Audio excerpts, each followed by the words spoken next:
Very good morning. Today is the 16th of June, and the title of our devotion is His Viewpoint. The text is taken from Matthew chapter 5, verse 12. Rejoice and be glad, for your reward in heaven is great. For in the same way they persecuted the prophets who were before you. Now, faith is trusting a different reality in the middle of a storm, because our kinsman Redeemer watches over us and has revealed to us how the story ends.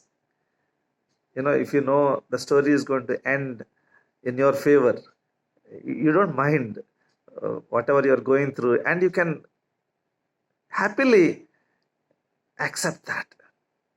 That's what the story is talking about today. Beatitudes. Okay, as Jesus was talking about the Beatitudes in the Sermon on the Mount, this is offering a completely different viewpoint about the circumstances that we face here on this earth. Blessed are you when people insult you and persecute you and falsely say all kinds of evil against you because of me. Blessed are you. Happy should you be. When people say all sorts of things, when they persecute you, when they insult you, because of me. And it goes further. Being blessed when persecuted, being blessed when insulted, being blessed when accused. That's not the end. Rejoice and be glad, for your reward is great in heaven. For in the same way were they persecuted the prophets which were before you. The prophets which were before you went through the same path. You are not the pioneer. You are not the only one who is suffering. Your reward is going to be great. Be assured. You have a wonderful reward. And that's why you have a reason to rejoice. Because you have a reward that is waiting in heaven. And we find these stories in the book of Hebrews, chapter 11, the stories of the heroes. We see the stories of Moses, Elijah, David, Jeremiah, and we have seen them often cried out to God in despair as they faced enemies and foes. Yet they were strengthened by God. That's the best part of the story. That His presence was with them. That's the assurance they got, and they were assured. Insults and oppositions are to be received with rejoice. For we are supposed to be His witnesses.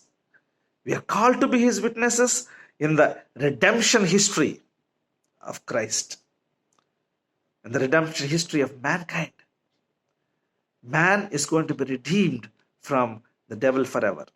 Heaven awaits those who have trusted in the merits of Christ, even to the point of extreme suffering.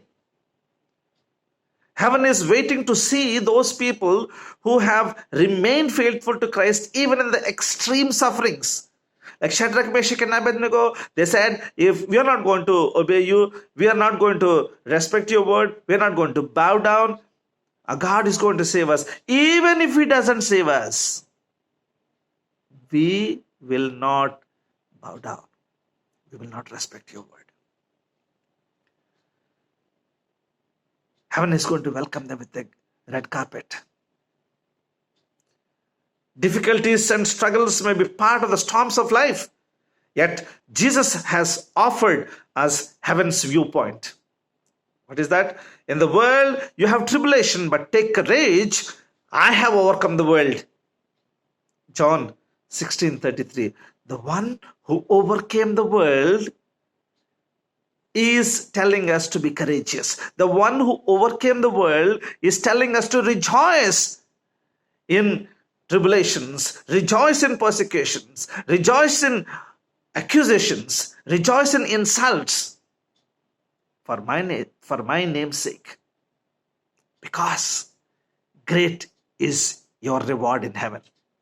Gracious Lord, thank you so much for reassuring us that we have a great reward in heaven if we are prepared to rejoice amidst the storms of life, amidst ridicule and embarrassment and persecution and insult for your name's sake. Give us faith, faith which will take us to a next level, faith which will make us to trust through storms of life, faith which will make us to trust in you through all the chaotic conditions in life. In Jesus' worthy name I pray. Amen. Thank you. Good day. God bless you.